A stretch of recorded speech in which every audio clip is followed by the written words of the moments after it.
Bueno, pues vamos a proceder a ver la parte práctica del tema de análisis descriptivo. Les procedo a compartir mi pantalla. Ok, un segundito, molestar. Ok, voy a hacer un poquito más grande esto. Muy bien. Este es un... voy a cerrar tanto esto. Este es un fragmento de una clase que doy o damos para un curso de manejo de R. Está muy enfocado a ver la parte descriptiva de una base de datos de cero. Entonces, lo primero que vamos a hacer, me imagino que ya ustedes han tenido experiencia manejando RStudio. Lo primero que vamos a hacer es definir nuestro directorio de trabajo. Yo ya lo tengo definido en una carpeta, entonces yo esto, pues no lo, esto va a ser dependiente de cada uno de ustedes en la carpeta de trabajo que ustedes tengan. Listo. Ya copié y actualicé mi nuevo directorio de trabajo. Vamos a ocupar la librería Tidyverse y una librería que se llama FlexTable. Para los que no tengan instalado el paquete de FlexTable, pues vamos a dar un minutito para que lo puedan actualizar. Pero por lo mientras voy explicando antes de empezar todo el curso. La base de datos que vamos a trabajar el día de hoy es un segmento del estudio de Framingham que se realizó hace ya bastante tiempo. Esta está contenida en un archivo CSV que es el que se los pasé. El archivo de Framingham, listo. El archivo de Framingham contiene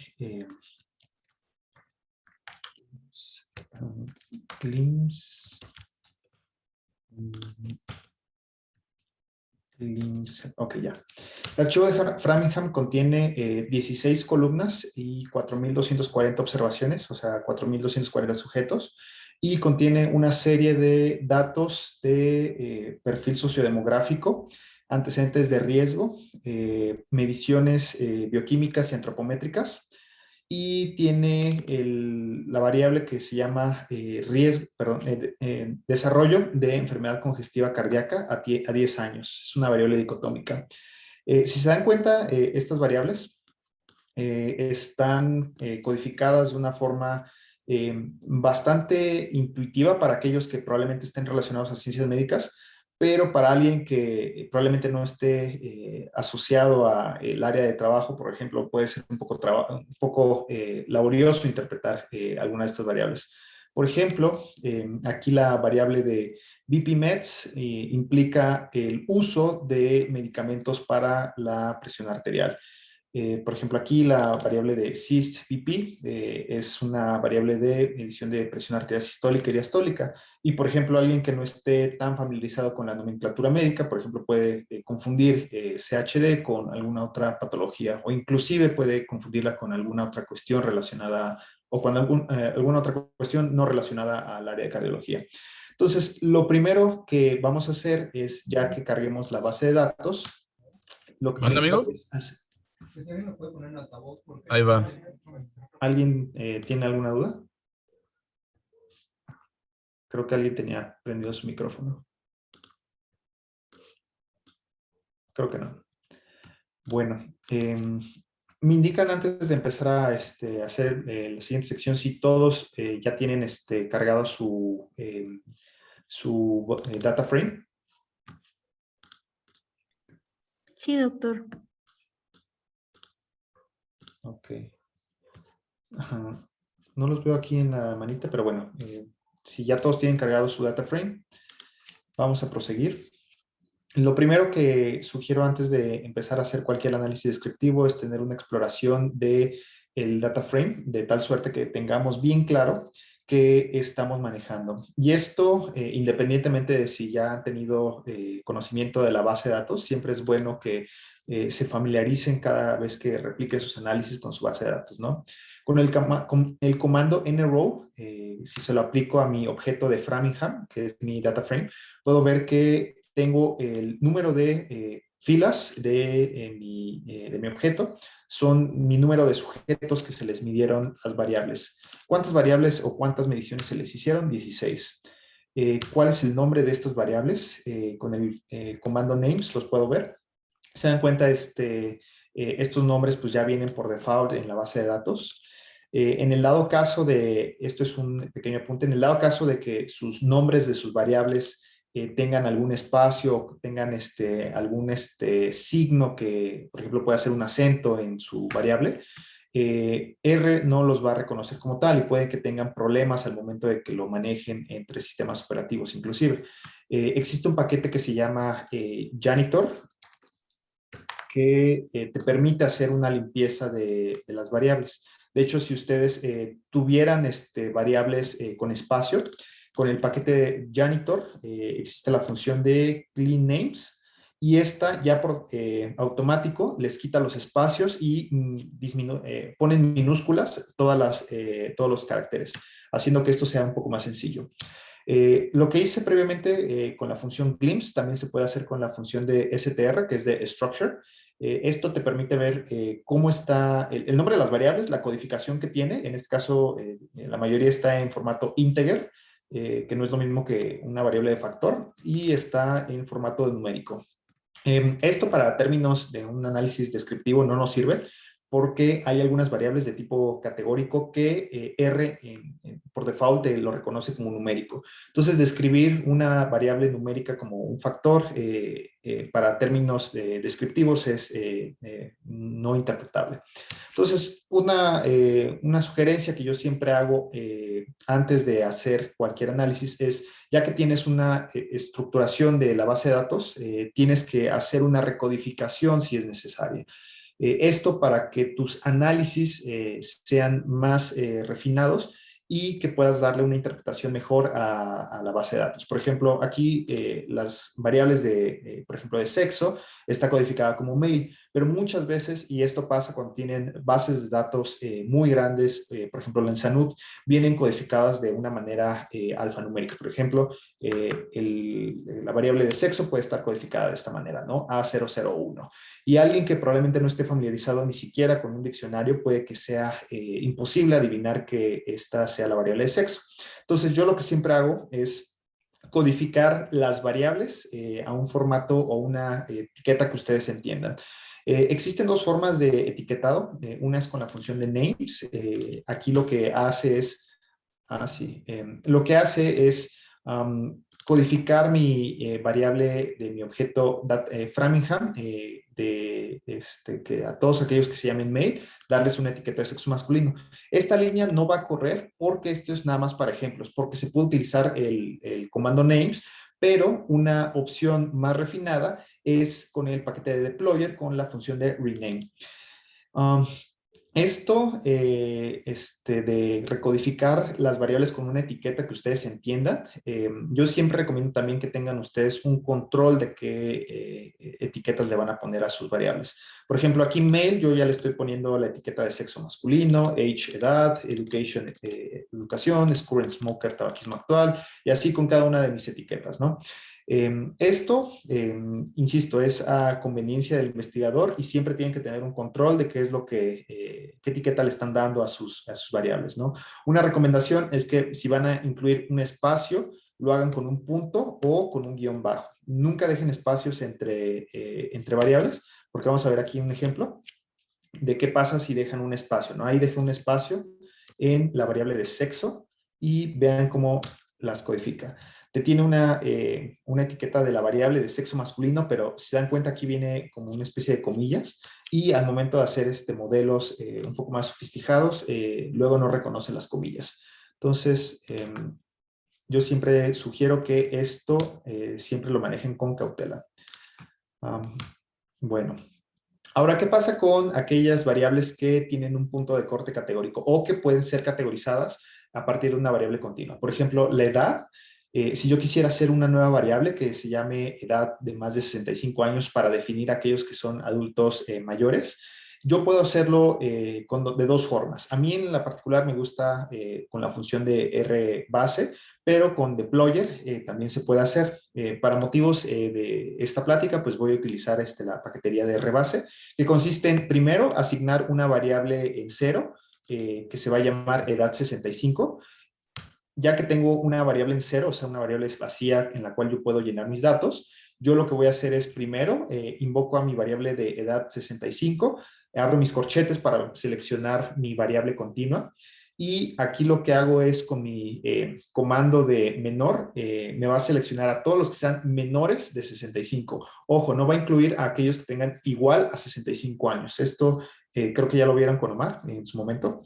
Aquí lo que va a hacer es, me va a jalar a todos los que tengan menos de 65 años y les voy a asignar una etiqueta de 0.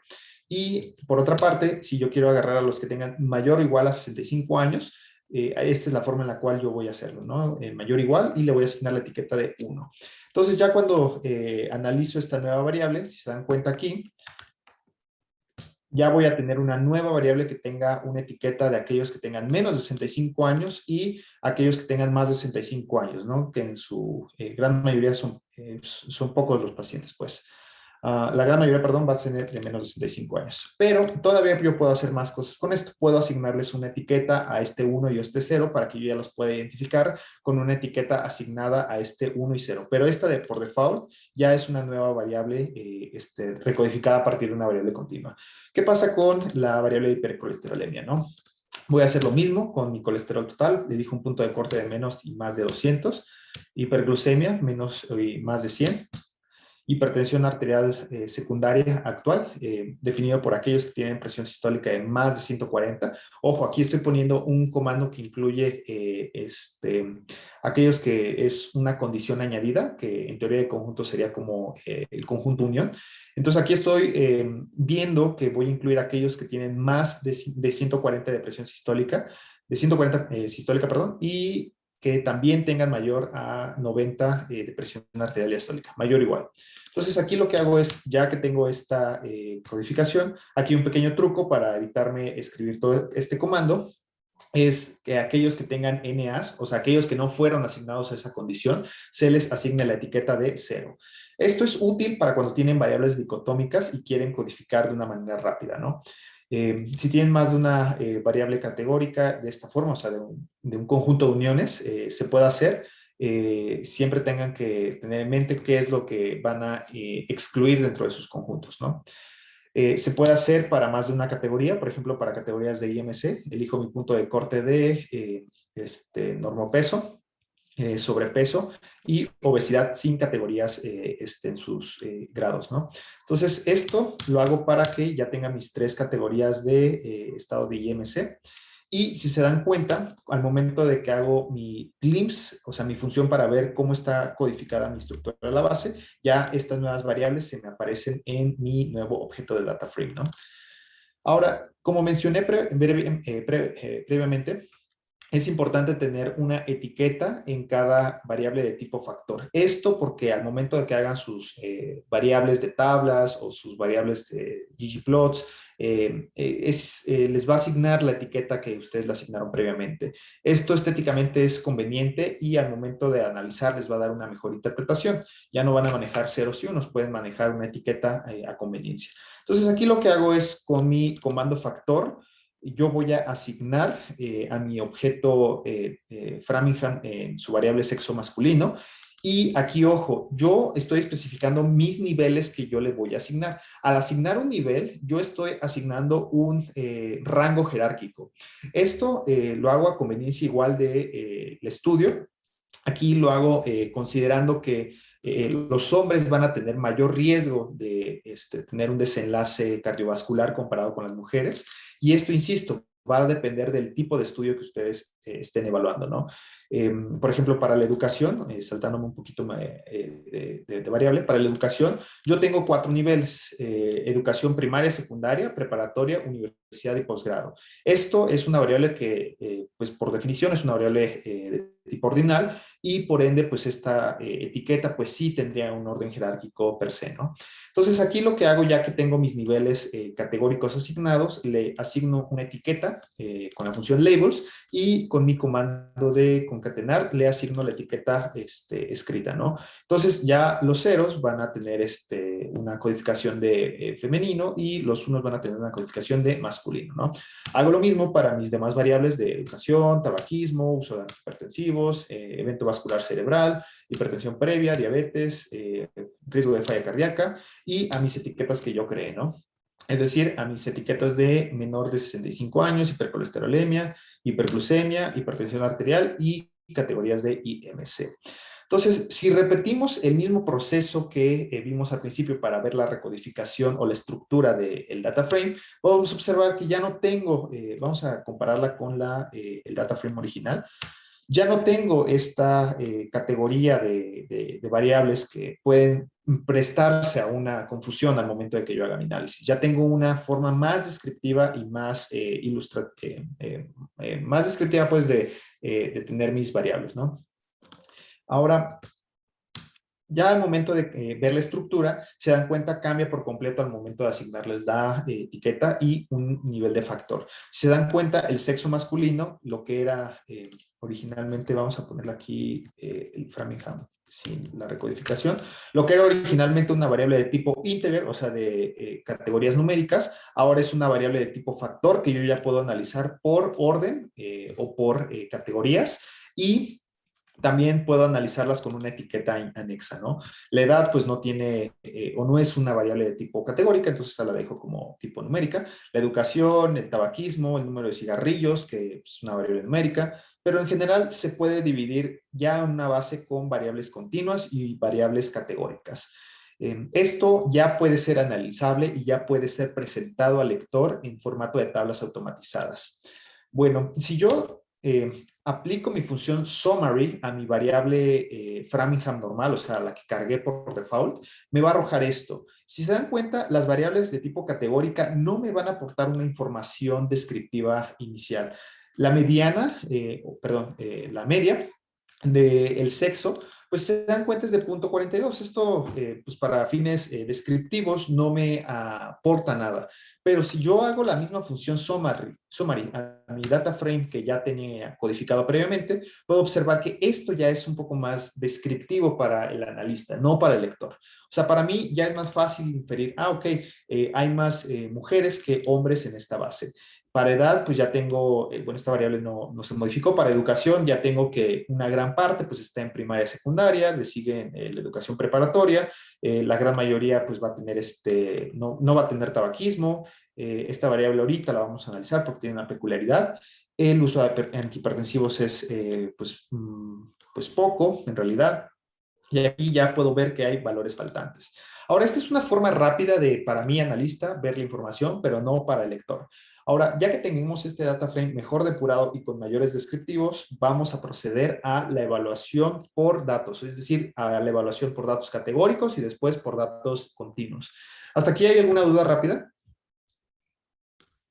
Yo sí tenía una duda en la parte de la recodificación de las variables, lo del comando de null, ¿ese tiene que ponerse antes de empezar a renombrarlas? Sí y no. Yo lo recomiendo porque cuando vuelves a correr el análisis, o sea, cuando donde tú quieres replicar el análisis de cero para ver que tu código corra, me ha pasado a mí que cuando yo creo una variable sin decirle null, luego no reconoce las categorías porque como que se queda con las categorías que tú le asignaste previamente. Esto es una forma como de control interno para que tú puedas replicar tu código desde cero, pues. Es nada más como un hit, no es como algo obligatorio. Ok, bien, gracias. ¿Alguna otra duda? Bueno, si me estoy yendo rápido, pues avísenme. La evaluación de datos categóricos es bastante sencilla. De hecho, solamente se utilizan dos funciones, que es la función de table y prop table. La función de table lo que me va a hacer es evaluar la frecuencia de cada evento en mi variable a desear, ¿no? Entonces, si yo aplico la función table, en este caso, mi variable es sexo masculino, veo que tengo mayor número de pacientes femeninas que pacientes masculinos. Esto, pues, de primera instancia ya me arroja una información a mí porque, pues, yo ya puedo entonces manipular este nuevo vector. Aquí tengo de dos sopas, agarrar y convertir un nuevo vector que contenga mi variable de table sexo masculino, o puedo dejarla así como tal y concatenarla con una función de prop table. Lo que hace la función de prop table es que esa frecuencia me lo va a transportar a una proporción y a un posterior porcentaje. ¿Qué quiere decir esto? Vamos a hacerla de las dos maneras. Vamos a guardar esta variable en un objeto X, y si yo le aplico la función prop table, me da la proporción de pacientes mujeres y pacientes hombres. Ahora, la proporción yo la puedo multiplicar por 100 para que me dé el porcentaje, y ya esto lo puedo ya interpretar de una manera más racional, ¿no? Puedo entonces decir que el 57% de mi población se compone de pacientes femeninos, ¿no? Ahora, esto que mencioné de guardarlo en un objeto es poco práctico cuando tienes muchísimas variables categóricas, ¿no? Yo lo que habitualmente hago es que yo dejo la función de table así en crudo y se lo añado a mi función de prop table, ¿no? Y me arroja exactamente lo mismo. Es como si al objeto, o más bien es como si no existiera un objeto y dejara solamente la función en crudo.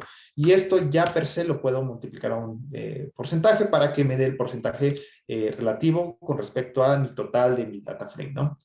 Es lo mismo que hice previamente. Entonces, si ya lo multiplican por 100, ya les da el porcentaje de hombres y mujeres. ¿Qué pasa si tengo datos perdidos en una variable? Lo correcto de manera inicial es siempre que tengan una base de datos en cero, o que no hayan tenido exposición a una base de datos, vean las variables que tengan datos perdidos. Esta infiero que es una clase aparte que les va a dar esto más, pero siempre evalúen datos perdidos o datos faltantes. Porque si ustedes se van con la finta de que su data frame tiene datos completos, probablemente cuando hagan todo su análisis se encuentren errores al momento de la inferencia. Entonces, para evaluar datos perdidos variable por variable, a mi función de table le puedo añadir el comando de useNav always, que en este caso me va a arrojar todos los NAs que contenga esa variable, ¿no? Si se dan cuenta, en el caso del sexo no tengo NAs, aquí aparece abajito, y en el caso de educación sí voy a tener NAs. ¿Cuántos NAs tengo? 105 en esta variable, es decir, 105 personas no se les pudo hacer una evaluación de su estatus de educación, ¿no? Los motivos de por qué se pudo haber faltado estos 105 son motivos de otra clase, pero bueno, se puede dar un tratamiento aparte a estos datos faltantes. Aquí lo que voy a hacer es, voy a manejar toda mi información como si tuviera datos faltantes, ¿no? Esto para motivos de la clase no es lo ideal, pero para un análisis descriptivo inicial siempre es importante tener como esta conceptualización de datos perdidos y evaluarlos. Entonces aquí lo que voy a hacer es, con mis datos faltantes, voy a decidir excluir una categoría. ¿Qué pasaría si a mí me interesa analizar todos aquellos que no tengan posgrado? Entonces yo aquí lo que voy a hacer es, con mi comando exclude, voy a elegir la etiqueta. Si se dan cuenta, aquí ya lo manejo ya por etiquetas. Aquí lo que voy a hacer es excluir aquellos que tengan la etiqueta de posgrado, o de otra forma, puedo excluir aquellos, o seleccionar, perdón, aquellos que me interesen. Por ejemplo, vamos a regresar a mi variable original. ¿Qué pasa si a mí solamente me interesa saber el número de pacientes que tuvieron primaria y secundaria? Como está en mi posición 1, o en mi primera posición, yo lo que puedo hacer es, la función que yo tenía aquí de table, bueno, aquí ya lo manejo como porcentaje. Aquí la función que ya tenía como designada para describir mis categorías, yo puedo seleccionar mi primera categoría con mi función de seleccionar, ¿no? Que es en corchetes, y poner una función de concatenar mi primer elemento. Entonces ya aquí lo que puedo hacer es seleccionar mi primera, mi segunda, mi tercera, mi cuarta y mi quinta variable, que en este caso son los NAs, ¿no? Otra forma de hacerlo es asignar o seleccionar aquellas etiquetas que coincidan con mi etiqueta que yo busque, ¿no? Es decir, ¿qué pasa si yo solo deseo buscar aquellos que tengan etiquetas de primaria y secundaria? Esto es muy útil cuando tienes muchas categorías, o sea, cuando tienes más de, por ejemplo, 10 categorías y pues te resulta impráctico saber al momento de ver la consola cuál es la 1, la 2, la 3, la 4. O sea, esto puede ser un poco impráctico, entonces aquí yo lo que hago es seleccionar la etiqueta con la que está asignada esa categoría. Bueno, ya que vimos la función de table solita, podemos pasar a ver la función de tablas de contingencia. Las tablas de contingencia son este cruce de una característica, sexo masculino, sexo por educación, y si se dan cuenta, puedo ordenar dependiendo del factor o del orden que yo le asigne, ¿no? El primer elemento es el sexo masculino y el segundo elemento es la educación. Entonces aquí te das cuenta que lo primero que me va a hacer mi función table es ponerme las filas y lo segundo que me va a poner es las columnas, ¿no? Si lo quisiera al revés, nada más invierto el orden, primero educación y después el sexo. Ahora, esta misma tabla la puedo, o esta misma tabla de contingencia la puedo elevar a un porcentaje, ¿no? Si se dan cuenta, aquí están las filas de educación, las columnas de sexo.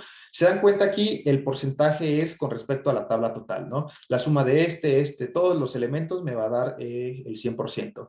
Para términos de comparación, esto no me ayuda porque aquí yo me puedo dar una falsa idea de que, por ejemplo, mi gran mayoría de pacientes pues tenían educación primaria y secundaria y eran mujeres, ¿no?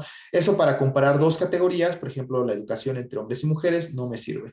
Entonces, para eso tengo que añadirle un segundo comando a mi función de prop table, que es que me especifique cuál es el porcentaje o cuál es mi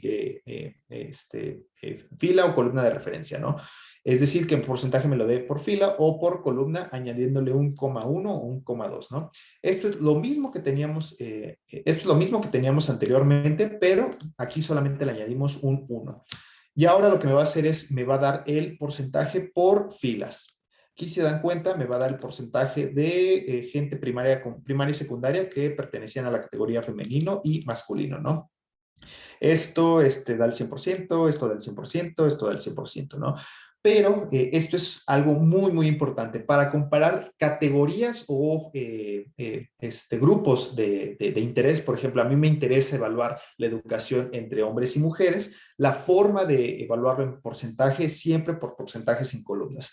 Entonces, aquí lo que hago es cambio nada más mi porcentaje de referencia y ahora mi porcentaje ya está en formato de columnas, ¿no? Este más este más este más este más este da el 100% y se dan cuenta que ya puedo tener un poco más de claridad. Puedo ver que la gran mayoría de mi población masculina tenía educación primaria y esta era mayor comparado con las mujeres, ¿no? En cambio, las mujeres tenían mayor preparación preparatoria comparado con los hombres y también preparación de universidad, ¿no? Esto ya puede ser más interpretable para el lector y les puede arrojar más información de lo que teníamos originalmente.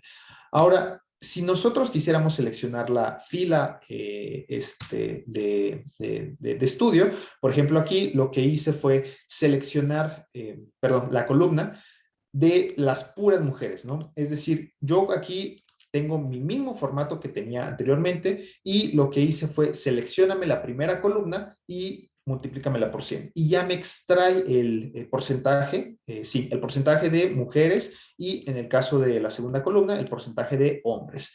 Ahora, ¿qué pasa si quiero hacer una estratificación por una tercera variable? La estratificación por tres variables involucra una adición de la tercera variable en mi función table. Esto, aquí yo quiero evaluar la educación por sexo, pero ahora por categorías de edad, ¿no? Aquí mi categoría de interés, pues es estratificar por aquellos menores de 65 y de más de 65.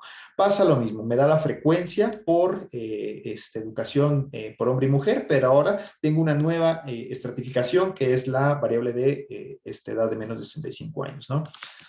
Hago lo mismo, mi prop table, si me arroja, lo que me arroja esto es la proporción, pero ahora por columnas, ahora absoluta, es decir, El 20% de mi población, de toda la población, estaba en una categoría primaria, secundaria, eran mujeres y tenían menos de 65 años.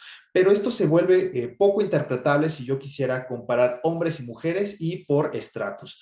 Para eso añado este tercer comando, que es lo mismo que teníamos anteriormente, o sea, el coma 1, pero ahora especificando que mi proporción me la divida por mi tercera variable de estrato o mi tercera variable de estratificación y que me lo dé por filas. Entonces, esto ya me da mi porcentaje en fila por menos de 65 y más de 65 años. Esto y esto da el 100, esto y esto da el 100. Pero, ¿qué es lo que le dije? Si quiero hacerlo por columna, solamente lo cambio a 2. Entonces ya me da la interpretación de aquellos pacientes que tengan menos de 65 años, que tengan educaciones primaria, preparatoria y universidad, pero evaluada por sexo. Y esto ya es más interpretable y puede aportarme más información, ¿no? ¿Hasta aquí alguna duda?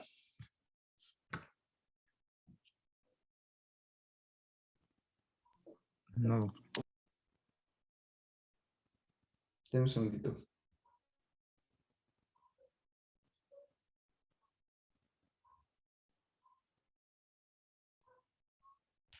Ok. Ahora, ¿qué pasa con los datos continuos? Un pequeño punto, a las 10 de la mañana tengo otro compromiso, entonces voy a cortarle en unos 15 minutitos. La evaluación de datos continuos es relativamente sencilla, siempre y cuando ustedes tengan bien claro la distribución de sus datos continuos, ¿no? Entonces, esto retomando un poco la clase de la semana pasada, siempre es importante evaluar la distribución con medidas descriptivas, que es lo que mencioné, que los datos se pueden distribuir generalmente de una manera simétrica, generalmente con una distribución que tiende a la normalidad, y esto se puede evaluar de varias formas. La primera de ellas es con medidas descriptivas, la mediana, la media, el mínimo máximo, el rango intercuartilar, pero ¿qué pasa cuando tenemos una distribución asimétrica, ¿no? Por ejemplo, aquí en caso de la edad, sí va a comportarse de una manera asimétrica. Veo que la media coincide con la mediana, mi desviación estándar no está tan extrema, mis cuantiles pues se ven relativamente normales y pues yo los puedo seleccionar mis cuantiles, ¿no? Esto es importante porque cuando vayamos a ver la creación de tablas automáticas, yo a estas funciones de mean, median, standard deviation y quartile, yo puedo seleccionar el elemento que a mí me interesa, ¿no? Por ejemplo, en el caso del mean solamente me arroja un parámetro, no hay tanto problema, el standard deviation también, pero cuando estoy evaluando cuantiles, ¿qué pasa si yo quisiera elegir mi segundo y mi primer cuantil y mi tercer cuantil? Pues aquí ya nada más lo selecciono con mis corchetes y con mi comando concatenar, ¿no? Otra forma de hacerlo es pedirle que me dé el percentil .25 que corresponde al primer cuantil y mi percentil .75 que corresponde a mi tercer cuantil, ¿no? Ahora, la edad, si hago un histograma de ella, que es lo más sencillo para evaluar la distribución, puedo ver que tengo muchos datos que se aconglomeran al parecer entre los años 30 y los años 60 más o menos, ¿no? Yo de primera instancia puedo decir que tiene una distribución simétrica con un ligero sesgo tal vez a la derecha, un ligero sesgo positivo, pero esto no lo puedo corroborar hasta que haga pruebas de normalidad, ¿no?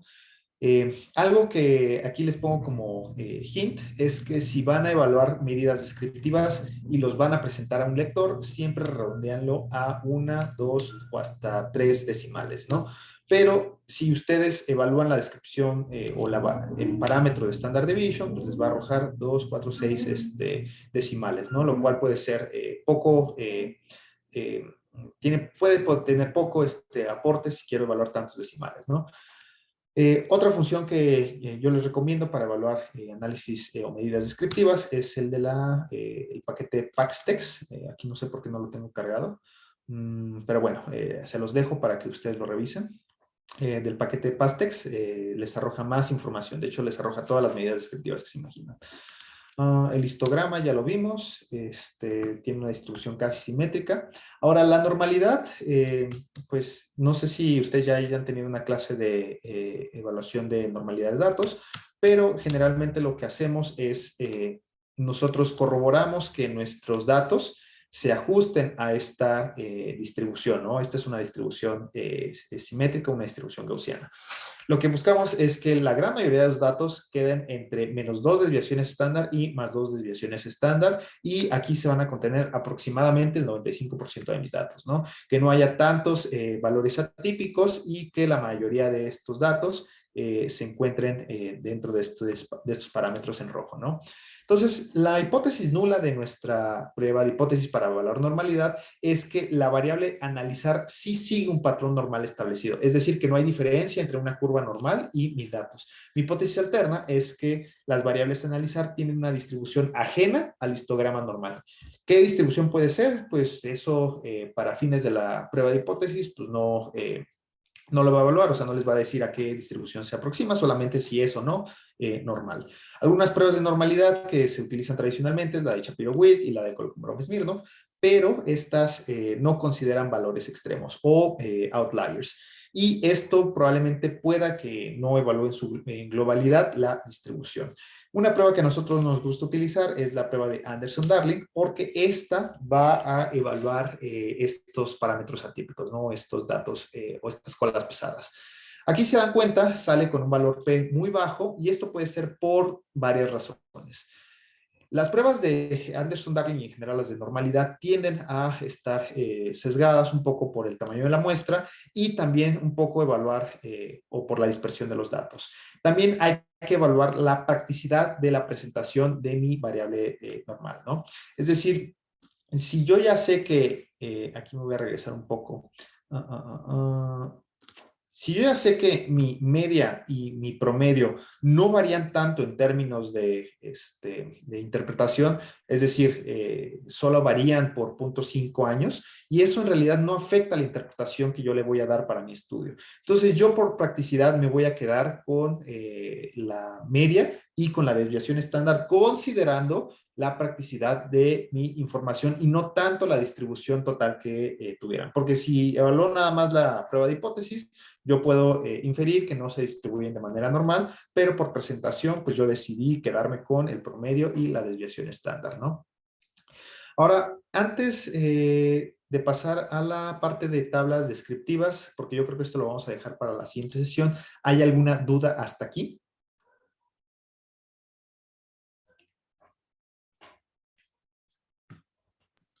No, pero me parece que no. Ok, entonces lo más importante hasta aquí son 4 puntos. El primero, cuando carguen un CSV desde cero, siempre evalúen la estructura de su información, ¿no?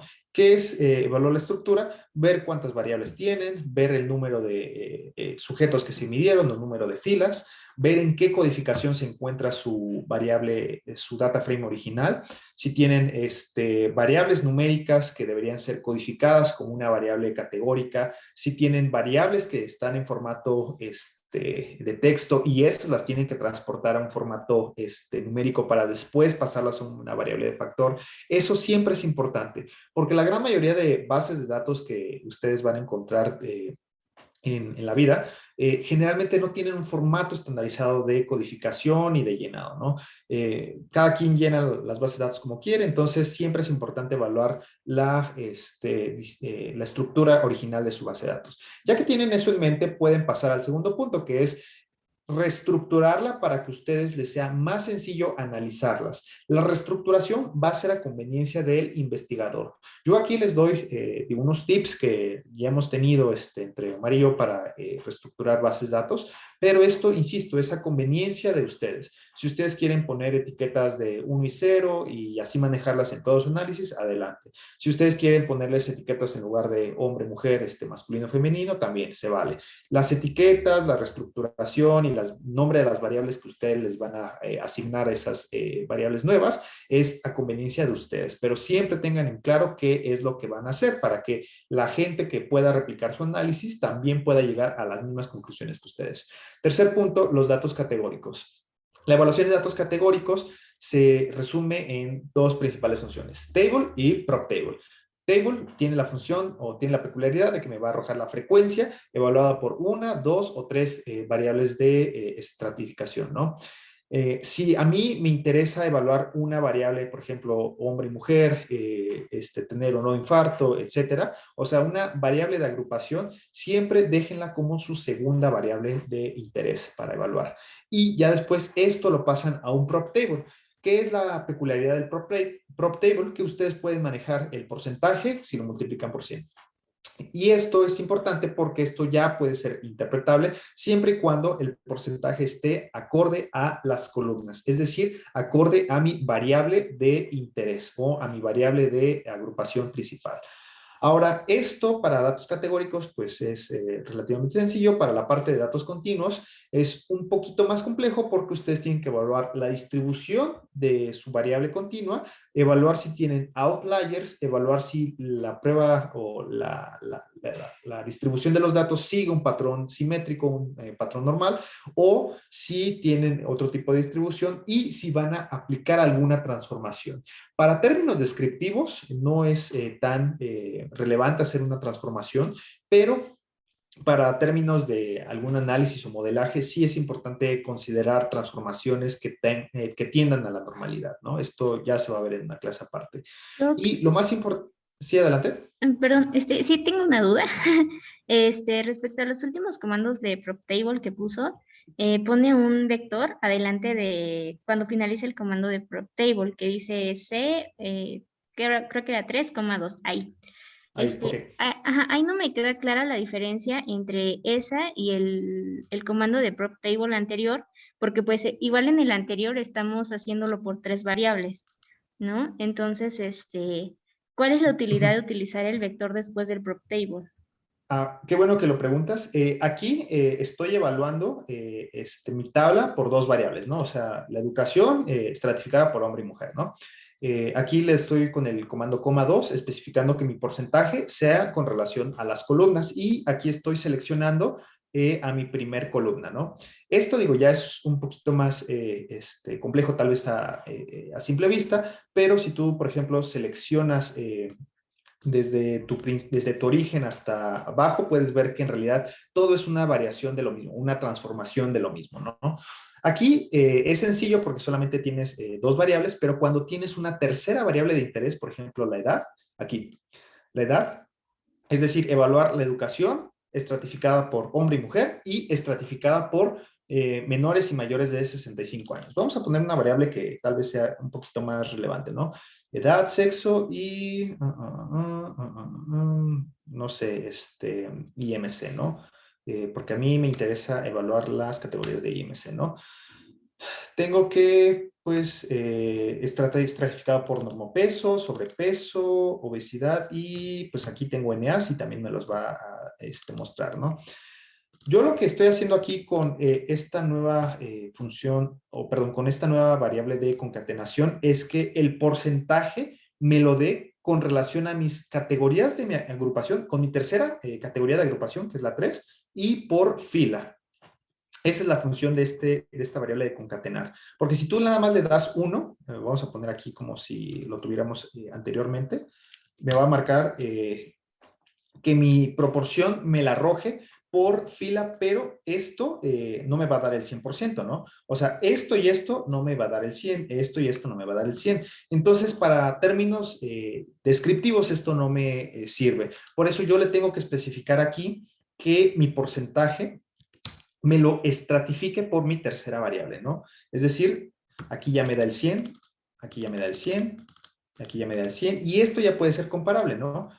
Si lo hago por columnas, entonces aquí ya puedo comparar entonces la proporción que hay entre educación por hombres y mujeres en la categoría de normopeso, en la categoría de sobrepeso, en la categoría de obesidad, y esto es como si tuvieras un análisis o una estratificación independiente, ¿no? Es tal vez un poquito largo la función, largo todo lo que estamos escribiendo, pero esto tal vez es una manera muy simplificada de dos líneas en una línea de poner la información, porque la otra forma sería a tu función table le asignas un objeto, después ese objeto le asignas un prop table y lo codificas en un nuevo objeto, y así subsecuentemente, y hacerlo por cada una de mis variables categóricas, lo cual puede resultar un poquito impráctico. Entonces esto ya es literal todo el machacote de código en una sola línea.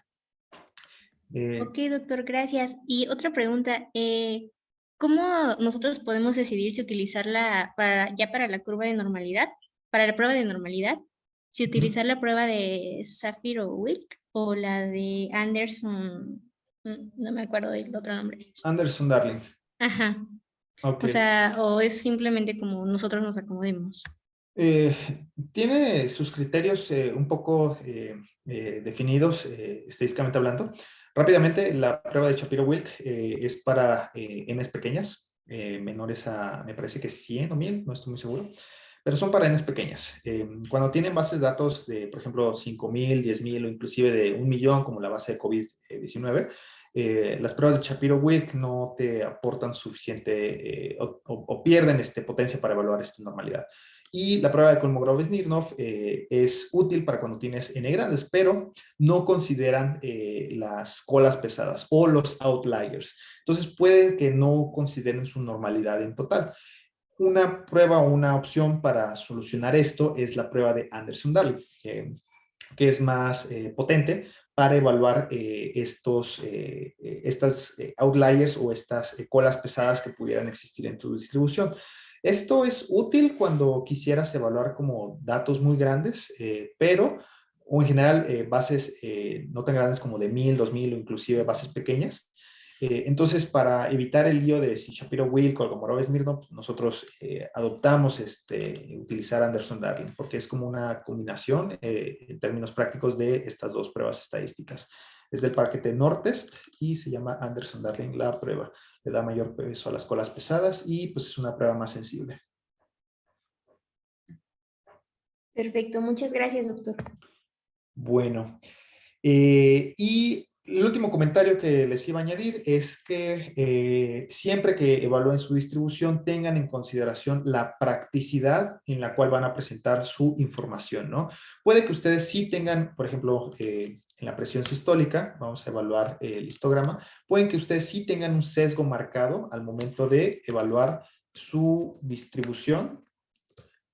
Esto evidentemente tiene un sesgo marcado hacia la derecha. Entonces aquí sí es, o sea, evidentemente la prueba de normalidad no va a salir estadísticamente significativa. Evidentemente aquí vale la pena, en lugar de poner la media, poner la mediana y el rango intercuartilar, ¿no? Siempre es útil hacer una evaluación visual, descriptiva y con una prueba de normalidad de sus datos categóricos, ¿no? Esto, hasta aquí, pues sería como todo el tema de análisis descriptivos. Lo que vamos a ver en la sección 4 y en la sección, de la sección 4 a la 7, es hacer tablas descriptivas de un formato estandarizado, ¿no? Es decir, evitarse la fatiga de copiar y pegar todos estos datos a un Excel, a un PowerPoint o a su formato de presentación de conveniencia, ¿no? Esto ya es un poco más de estilo, forma para sus presentaciones finales. Entonces, esta parte de los datos de las tablas interactivas, pues los vamos a ver a la siguiente clase porque es un tema un poquito más pesado. Entonces, hasta aquí pues lo dejamos, chicos, para esta sesión. Dejo de compartir mi pantalla. Entonces, Omar, no sé si gustes añadir algo más a la presentación.